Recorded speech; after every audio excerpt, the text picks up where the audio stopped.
Fala aí, sou o Elisson do Responde Aí, e agora a gente vai fazer um exercício sobre campo elétrico gerado por uma carga pontual. Vamos lá, o que esse problema traz pra gente? A gente tem essa situação aqui, vamos lá. A gente tem duas cargas pontiformes, Q1 e Q2, fixas aqui em dois dos vértices de um triângulo retângulo. A gente não sabe quais são os sinais dessas cargas Q1 e Q2.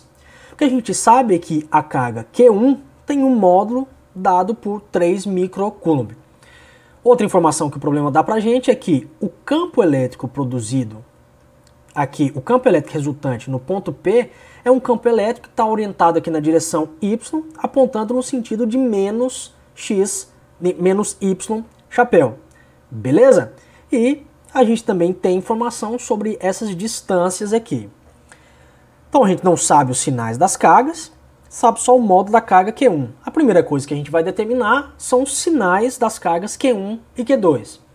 Feito isso, a gente vai tentar responder então, e vai responder, qual que é o módulo dessa carga Q2.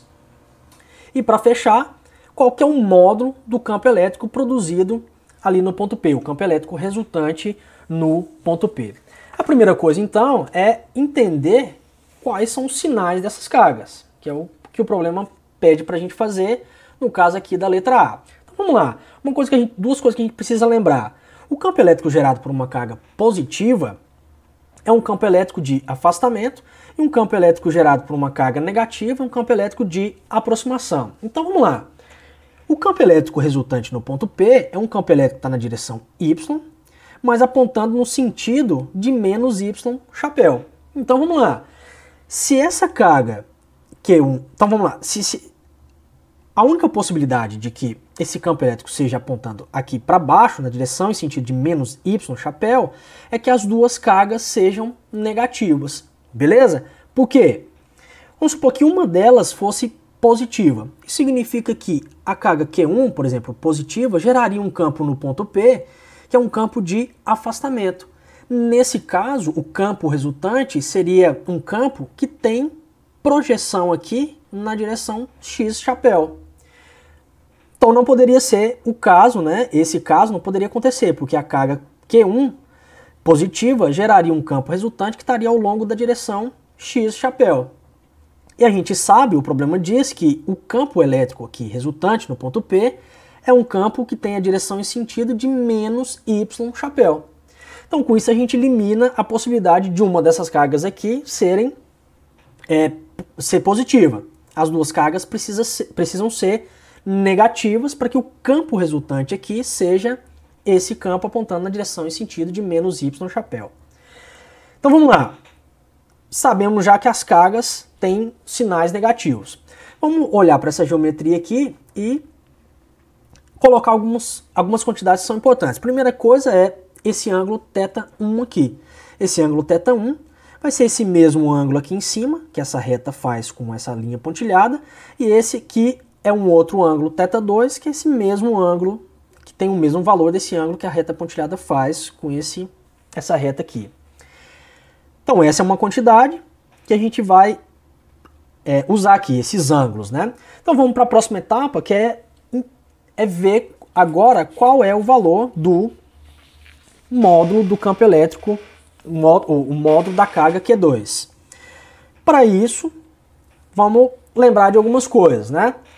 Bom, os campos elétricos aqui tem que ser de aproximação, porque as cargas são negativas, e a gente sabe que o módulo desses campos, né, os módulos desses campos são dados por essas expressões aqui, dependem das cargas e da distância até o ponto P ao quadrado.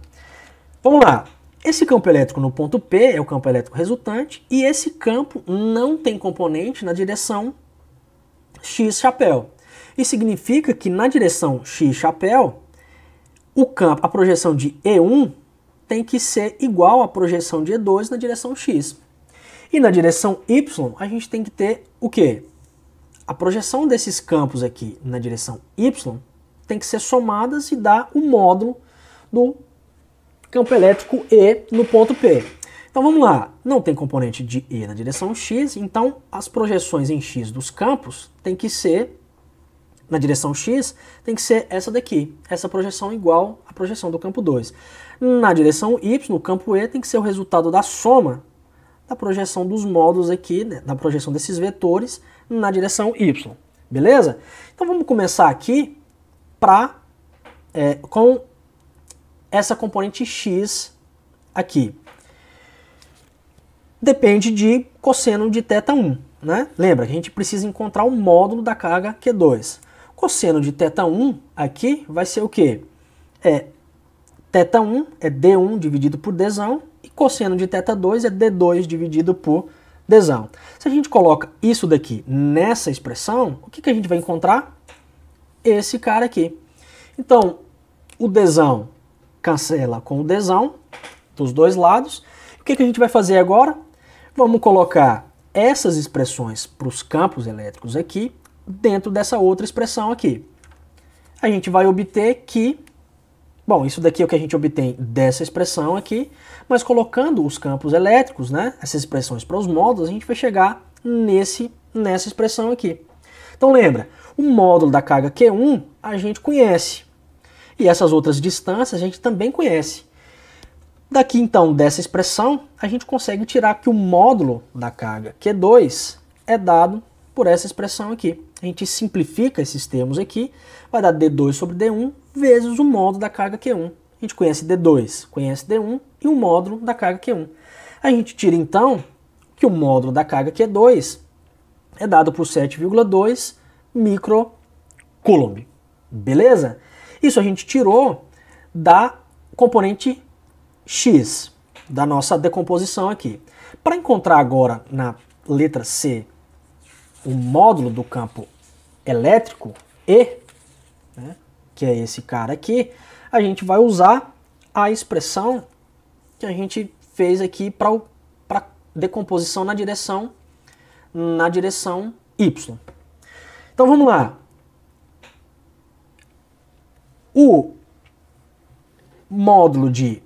Primeira coisa, vamos colocar aqui, né, os senos desses ângulos. Seno de θ1 é o cateto oposto dividido pela hipotenusa, Dzão, e seno de θ2 é D1 dividido por Dzão. Vamos colocar isso daqui aqui dentro e vamos lembrar que existe essa relação agora, que a gente já descobriu lá da direção X, entre os campos elétricos. Colocando isso daqui aqui dentro nessa expressão aqui, junto com isso, a gente vai encontrar que os campos elétricos estão relacionados aqui dessa maneira. Então vamos lá. O campo E1 a gente consegue calcular? Consegue, porque o campo E1 tem essa expressão aqui, né? O campo E1 tem essa expressão aqui, a gente conhece D1 e o módulo de Q1, então a gente conhece esse módulo aqui. E essa tranqueira aqui de coisas, né, a gente também conhece. Vai lá no começo da questão, a gente tem D2, D1 e Dzão. Temos esse valor, a gente joga na calculadora, encontra, né, o campo E1, e no final das contas a gente vai encontrar que o módulo de E1 é esse cara daqui, e joga nessa expressão e a gente encontra que o módulo do campo E no ponto P é 1,17 vezes 10 a sétima Newton por Coulomb. Beleza? Então a gente descobriu que para ter um campo elétrico aqui só na direção Y, né, apontando para baixo, as cargas têm que ser negativas. E encontramos também o módulo da carga Q2 e depois, com o resultado, encontramos aqui o módulo do campo elétrico no ponto P. Beleza? Esse vídeo te ajudou? Responde aí.